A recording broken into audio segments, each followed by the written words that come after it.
New coach, Jonathan Gannon, has his work cut out. I'm not too fond of the Cardinals roster, but they did do a few great things. They got a tackle slash guard in the draft to protect Kyler. He's coming off a torn ACL. Um, they drafted a linebacker, Owen Pape. He's pretty fast. They kind of like the hybrid Isaiah Simmons. They got him at defensive back, but I do think he's more of a linebacker. But him and Buda Baker might be a tandem with Jalen Thompson. But other than that, they trenches on the defensive line need a little bit of work. They minus Zach Allen. He signed with the Broncos. J.J. Watt retired. Overall, Kyler's going to be coming off of a torn ACL. We don't know when he's going to be ready to play. I think they're going to have him on the PUP list and take it slow because he's a very high-priced investment. So make sure he's certain the same Kyler. With that being said, it's not going to be the greatest season for the Cardinals. But I do think they have a few offensive weapons. Zach Ertz, Hollywood Brown. I think they need a new running back. I'm not a big fan of James Conner. Maybe because he played for the Steelers and I'm a Ravens fan. But other than that, a good run game will help a good quarterback. So starting in week 1, this is the 2023 NFL season predictions presented by the smartphone general manager of the Arizona Cardinals. Starting in week 1 at Commanders, I do have them losing. I think it's going to be ugly because either Colt McCoy going to start or Clayton Tune, the rookie from U of H. Either or, I do think the Commanders, Eric Bieniemy is going to be the offense coordinator. I think the offense is going to be better than a lot of people think. They already have an astonishing D-line. They added Emmanuel Forbes as a playmaking DB. I have the Commanders winning week 2 versus the Giants. I do have them losing that. The Giants are going to be pretty viable, regardless whether Saquon is there or not. If Brian Daboll can implement a system like maybe Kyle Shanahan, then Saquon might be not as viable because he may hold out for because of the franchise tag. But I still have the Giants winning week 3 versus the Cowboys. The Cowboys are one of the top teams in the league. They just had mistakes. They always make mistakes at the wrong time later in the season, but early they be firing off. They be looking like Super Bowl champions.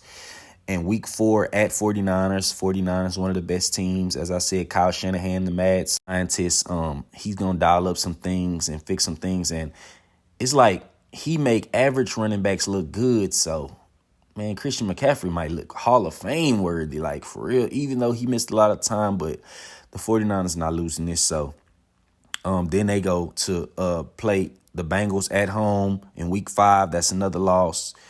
Week 6 at Rams, I do have them losing to the Rams. I think by then Cooper Kupp and all the other players should be back and healthy. The young players should know the system a little bit better.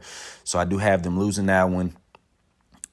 Week 7 at Seattle. I think Seattle's going to be a tough opponent. I know it's a divisional game, but we don't know when Kyler's going to be back. But if it's Colt McCoy and everybody, they're going to be losing a lot of games. Week 8 versus the Ravens at home. Lamar coming to Phoenix is going to be a loss. Loss for the Cardinals. Week 9 at Browns. The Browns going to be a good team. So that's going to be another one.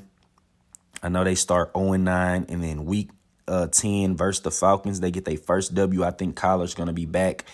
And at home, it's going to get them real revved up. Week 10, they win that game. And then Week 11 at Texans. If Kyler Murray is back, they're going to win this because Kyler Murray has never lost a game in Texas. So a lot of people should be betting Kyler Murray to win this game. At the Texans, they're going to be all right too, but I just have them winning this. And then week 12, I have them losing to the Rams. I think by then the Rams so the Rams season sweep them in the division. And then week 13 at Steelers. I'm kind of high on Kenny Pickett. I think he's going to be pretty good. They're going to lose that one as well. And then week 14, bye. I don't know why they put this so bye like they vying for the playoffs. But, yeah, they're not going to be vying for the playoffs. Coming out of week 15 versus the 49ers, it's another loss. The 49ers should be tuned up and ready to go, even though Kyler may be back. Week 16 at Chicago. It's going to be tough because they're a dome team coming from the heat and going to Chicago in the wintertime. That's going to be terrible. Like, that's going to be a loss in the cold. Week 17 at Eagles. It's a tough road game. Lincoln Financial Field is a great, terrible place to play. Snobby fans and everything. But they lose that one as well. And then week 18 versus the Seahawks. They do win this one. I think the Seahawks had locked up a wild card spot, so they set their starters. So I'm sorry to say, Cardinals, y'all ended with a 3-14 record. A top 3 pick. To maybe, you could take a receiver, a tall receiver with Hollywood. Y'all took the tackle this year. Y'all do have the Texans pick, so that's gonna be like another top 15 pick. That was a good trade right there for the Will Anderson. So with that being said, set the groundwork for a great future. Thank you again for all the comments, likes, and subscribe to my channel. More content on the way.